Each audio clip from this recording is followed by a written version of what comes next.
Welcome to Top Amazing Fact. We all have a few bad habits, don't we? But some of these habits are making everyday tasks way harder than they need to be.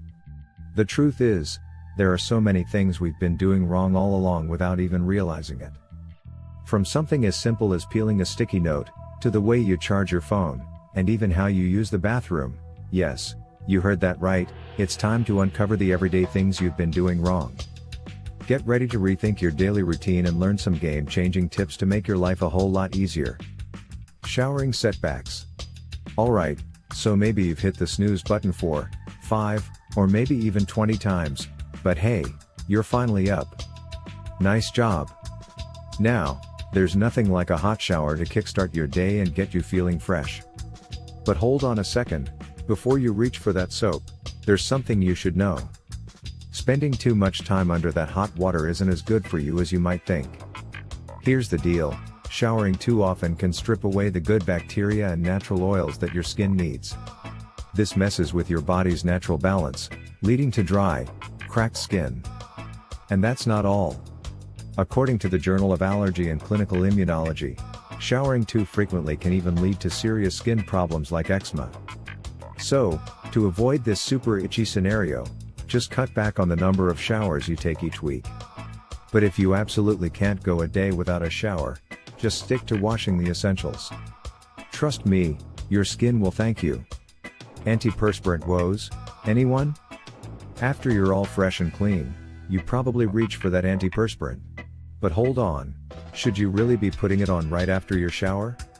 If you check the label on most antiperspirant deodorants, they actually suggest applying it right before bed. Sounds strange, right? Here's why. At night, when you're less active, you sweat less. This allows your skin to absorb more of the active ingredient, usually an aluminum compound, that antiperspirants use to block your sweat ducts. By the time morning rolls around, it's already done its job, and the effects can last up to 24 hours, so you stay fresh all day.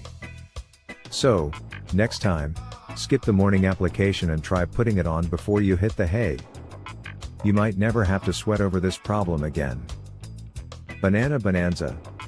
After all those hygiene hacks, it's time for some breakfast. Bananas are a great way to kick off your morning, healthy and easy, right? But if you've ever had a banana with a soft stem or a mushy top, you know it can turn into a bit of a mess. But what if I told you that tearing the stem isn't the best way to peel a banana? Let's take a cue from the experts, monkeys, who are basically nature's banana pros. They peel bananas from the blossom end, not the stem. All you have to do is pinch the little brown tip at the bottom until the peel splits, then peel it back. It's not just easier, this method also helps get rid of those annoying little banana strings that tend to stick to the fruit. So next time, peel like a pro and enjoy your banana without the hassle. Breakfast just got a whole lot better. Toothpaste trouble. Whether you brush your teeth before or after breakfast, there's still a good chance you might be doing it wrong. For years, commercials have made it seem like you need to squeeze out a long ribbon of toothpaste to keep your teeth cavity free. But that's just clever marketing. Those commercials show big blobs of toothpaste to make their product look better and to get you to use more than you actually need. In reality, a single pea-sized amount is more than enough to keep your teeth looking and feeling fresh and clean. At this point, I'm starting to wonder if I'm even breathing correctly. But hey, one thing I know we can all do right is hit those like and subscribe buttons down below. Now, let's dive into more everyday habits you might be doing wrong. Folding fumble. All fed and fresh, it's time to tackle some chores. First up, putting away the laundry. Ugh. Even though it's a simple task, it always feels like it takes forever. Just cramming your clothes into drawers can leave them with wrinkles in all the wrong places. But trying to make your closet look as neat as a department store display? That sounds like way too much work. Or is it? Believe it or not, it takes just 3 seconds to fold a shirt like a pro. Did that look like some kind of magic trick? Let's break it down step by step. First, lay the shirt flat. With your right hand, pinch halfway down, just off the seam. Then, with your left hand, grab near the collar. Now, here's the cool part. Keeping your hands pinched, Cross your left hand over your right so the collar meets the bottom of the shirt. Grab that bottom section with your left hand. 2. Lift the shirt up, pull your right hand through, give it a quick shake, lay it back down, flip it over, and voila! A perfectly folded shirt in no time. It might take a little practice, but once you get the hang of it, putting away your laundry will be a breeze. Refrigeration frustration. Next up on the chore list is putting away the groceries, and that includes a fresh carton of eggs. But if you're planning to store them in the egg compartment on your fridge door, I've got some bad news for you. Eggs need to be kept at a constant temperature below 68 degrees to stay fresh.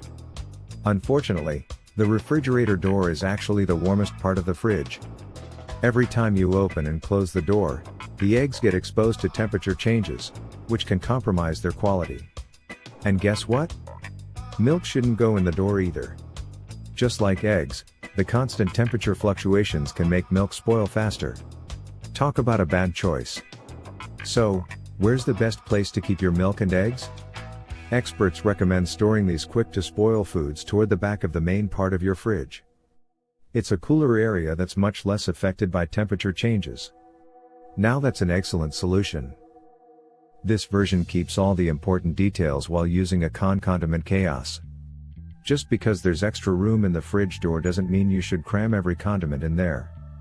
While some naturally preserved condiments like jams and sauces do just fine on the door, not all of them need to be chilled. Take ketchup, for example. A lot of people have the habit of storing it in the fridge, but guess what? It's totally unnecessary. Commercially made ketchup usually contains tomatoes, sugar, and vinegar, which gives it a certain acidity. This acidity acts as a natural preservative, keeping ketchup safe to eat even at room temperature. So, you can free up that valuable fridge space for things that actually need to stay cool. Unless, of course, you're one of those folks who prefers their ketchup chilled. Personally, I think cold ketchup on hot food feels a bit weird, but hey, to each their own. This might just be a topic that divides the nation, so let me know how you store your ketchup in the comments below. Crossing out. That's another chore checked off the to-do list. While crossing it off feels satisfying, it doesn't exactly hide what you originally wrote down. What if it was something secret, personal, or even a bit embarrassing, like pay that parking fine, buy new underwear, or watch the new Logan Paul video? Sure, you could scribble over the words like a maniac or reach for some whiteout, but there's an easier way to keep your secrets safe. Instead of drawing a straight line through the words, try writing a jumble of random letters over them. This makes it much harder to decipher the original text, keeping your private notes away from prying eyes. Now, no one has to know about your mistakes or those deep, dark secrets ever again. Speaking of notes, you just remembered something else you need to get done today, so you grab a sticky note to jot it down. But when you peel it off and stick it up, it curls up and falls off. Most of us just accept this as a downside of using sticky notes, but guess what? You've been peeling them wrong this whole time. When you peel a sticky note up from the bottom, the adhesive bends the paper in the direction you pulled, causing it to curl. But if you peel it from the side or pull it straight down, the note stays flat. Finally, no more missing memos or lost notes behind your desk. Bobby pin problems. If you have long, beautiful hair, you've probably used a bobby pin or two to keep those pesky flyaways out of your face while tackling your to-do list. But have you ever noticed how these little hairpins seem to slip out almost as soon as you put them in? What's up with that? As simple as they seem, you're probably using them wrong. It might look like the wavy side of the bobby pin should face up, but it's actually designed to grip the underside of your hair. So, when you slide it in, the wavy side should face down, with the flat side facing up. Using them this way will save you time fiddling with your hair and cut down on the number of bobby pins you need. Plus, it'll keep you from looking like you're fighting a battle with your hair all day. Sure, she might have won the war on flyaways, but at what cost? Getting physical. With all those life tasks out of the way, now's a great time to squeeze in some exercise. Whether it's a quick run or a trip to the gym, you've probably been told to do some stretching first. We've all heard since our school days that stretching before exercise helps prevent injuries and even boosts performance. But, guess what? That's not entirely true. While stretching definitely feels good and can help improve flexibility, there isn't solid scientific evidence that it prevents injuries when done before exercise. In fact, large-scale studies have shown that in high-intensity training, like military workouts, stretching beforehand didn't make any real difference in injury rates or muscle soreness. What's even more surprising is that some studies on sprinting and jumping found that stretching beforehand actually reduced performance on average. But don't throw out your stretches just yet. A few studies aren't enough to turn this into a hard fact. So, whether you decide to stretch before exercising or skip it, the choice is really yours. It might not be as crucial as your high school gym teacher made it seem. Microwave madness. Looks like you've worked up quite an appetite after all that exercise. Time to heat up some leftovers for lunch. But after microwaving your meal for a couple of minutes, you pull it out only to find the edges are burning hot while the middle is still cold. Frustrating, right? This happens because the microwaves don't travel very far into your food. Depending on how dense your meal is, the waves only penetrate so much, leaving the center cold. Most people solve this by stopping to stir their food multiple times, but who has time for that? There's a new episode on Netflix waiting. Here's a better way to reheat your leftovers evenly and quickly. Make a hole in the center of your food, forming a ring around the edge of your plate. This way, everything is closer to the edges, and it heats up more evenly, avoiding that icy middle.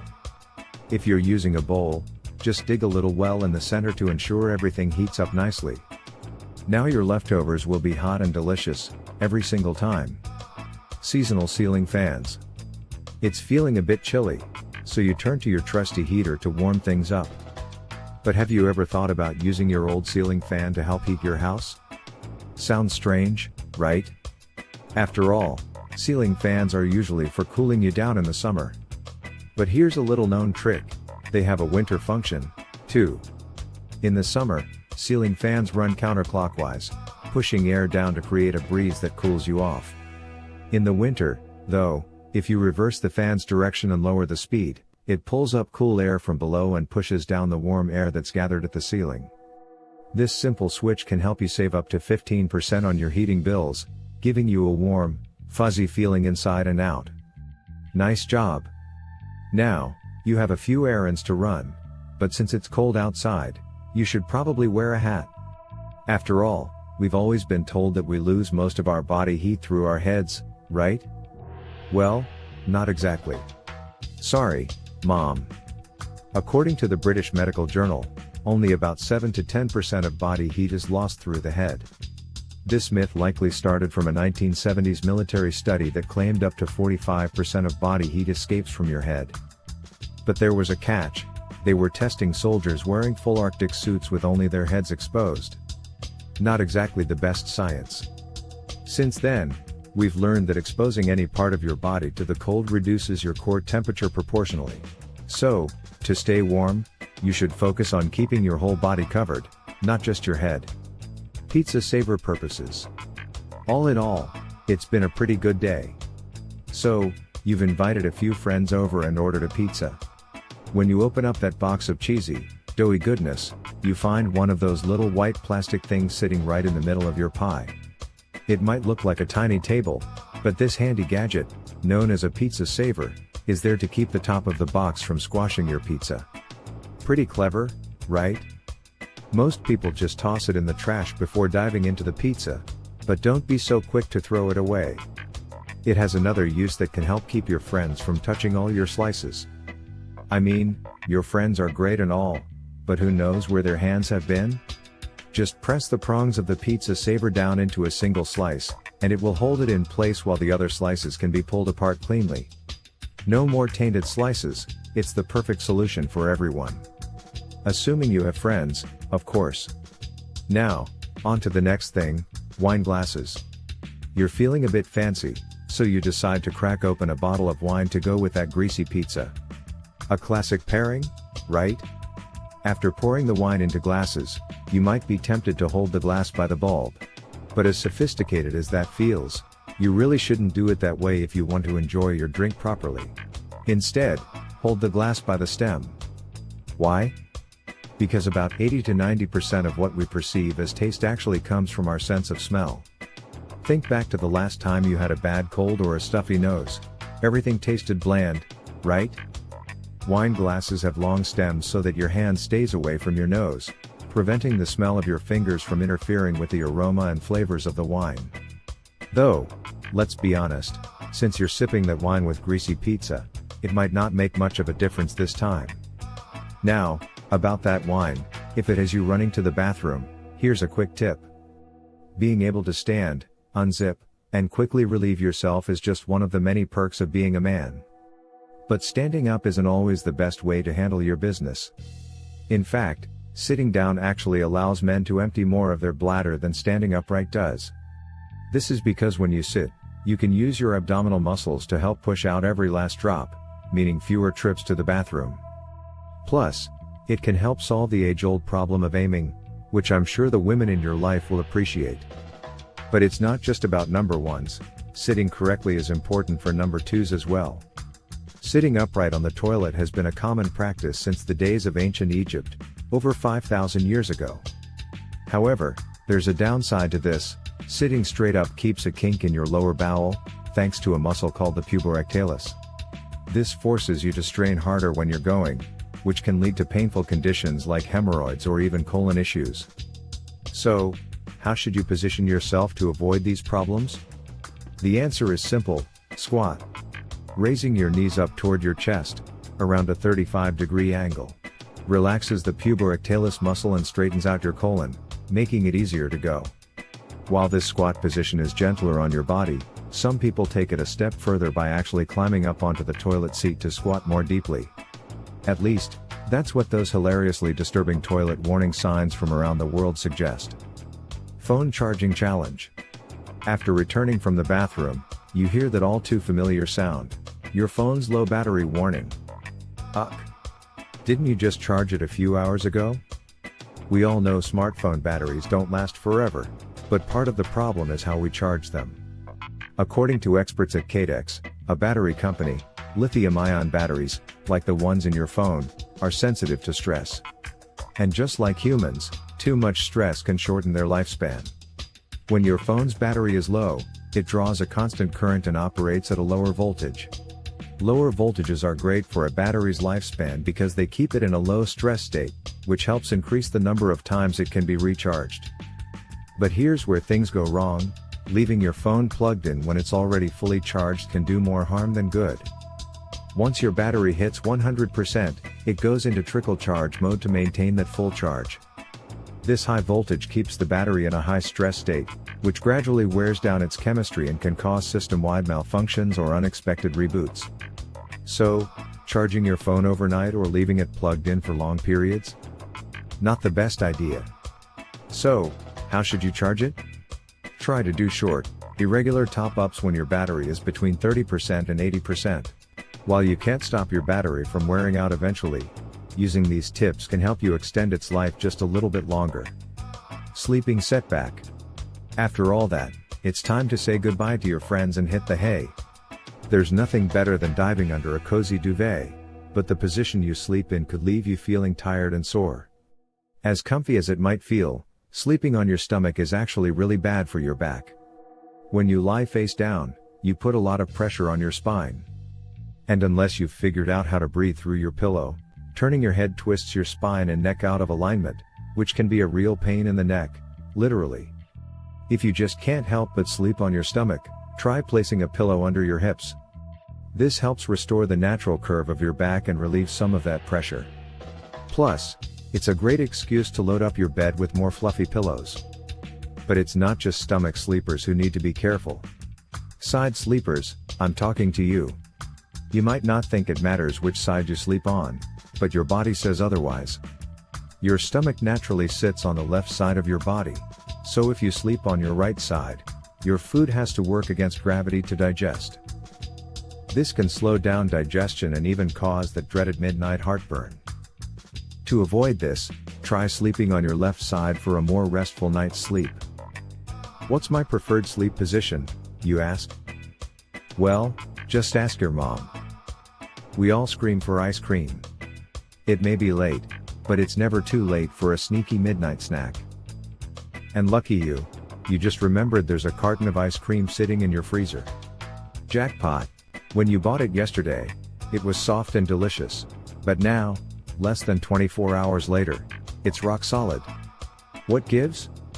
Well, once you open that airtight seal, water vapor in the air gets into the mix and starts forming hard ice crystals. The more air exposure in the freezer, the harder your ice cream gets, making it nearly impossible to scoop. Most people end up hacking away at it like a sugar-craving caveman. But there's an easier way to prevent this. Just press a layer of wax paper or plastic wrap directly against the surface of the ice cream before putting the lid back on. Or better yet, place the whole carton in an airtight plastic bag. This keeps the air out and your ice cream soft and ready to scoop whenever your sweet tooth kicks in. Looks like I've been doing just about everything wrong forever. Story of my life. But how about you? Which of these everyday things did you just learn you've been doing wrong all this time? Let me know in the comments below. And thanks for watching.